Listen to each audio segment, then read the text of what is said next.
name is Dr. Anthony Levatino. I'm a practicing obstetrician-gynecologist, and I've performed over 1,200 abortions. Today I'm going to describe a second trimester surgical abortion called dilatation and evacuation, or D&E. A D&E is performed between 13 and 24 weeks of pregnancy. After administering anesthesia, the abortionist uses a weighted speculum, like this one, that opens the vagina widely. Because second trimester babies are so large, this greater access facilitates a late-term abortion. Late-term abortion requires that the cervix be prepared 24 to 48 hours in advance with laminaria. Laminaria is a type of sterilized seaweed that absorbs water over 8 to 12 hours and swells to several times its original diameter. Once removed, metal dilators can be used to further open the cervix as needed.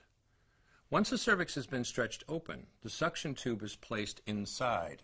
A baby at 20 weeks gestation is as big as the length of my hand, from head to rump, not counting the legs. The suction machine is turned on, and pale yellow amniotic fluid surrounding the baby is suctioned out through the catheters.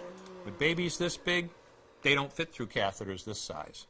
The baby's bones and skull are too strong to be torn apart by suction alone. This is a Sofer Clamp.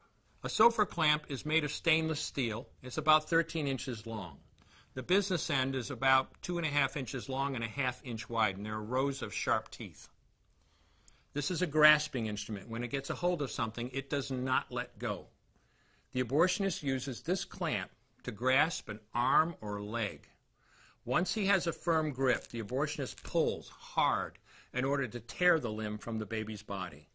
One by one, the rest of the limbs are removed, along with the intestines, the spine, and the heart and lungs.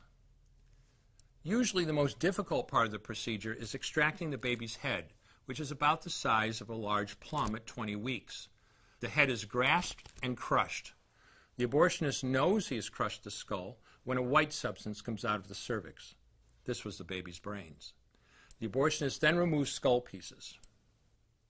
He removes the placenta and any leftover parts of the baby with a curette, scraping the lining of the uterus for any remaining tissue. The abortionist then collects the baby parts and reassembles them to make sure that there are 2 arms, 2 legs, and all the pieces. Once all the parts have been accounted for, the abortion is complete. For the woman, this procedure carries a significant risk of major complications, including perforation or laceration of the uterus or cervix, with possible damage to the bowel, bladder, and other maternal organs. Infection and hemorrhage can also occur, which can even lead to death. Future pregnancies are also at greater risk for loss or premature delivery due to abortion-related trauma and injury to the cervix. As I mentioned at the beginning, I'm Dr. Anthony Levatino, and in the early part of my career as an OBGYN, I performed over 1,200 abortions. One day, after completing one of those abortions, I looked at the remains of a preborn child whose life I had ended, and all I could see was someone's son or daughter. I came to realize that killing a baby at any stage of pregnancy for any reason is wrong. I want you to know today, no matter where you're at or what you've done, you can change. Make a decision today to protect the preborn. Thank you for your time. I will no longer do any more abortions. When you finally figure out that killing a baby that big for money is wrong, that it doesn't take you too long to figure out it doesn't matter if the baby is this big or this big or this big or maybe even this big, it's all the same. And I haven't done any since then, and I never will.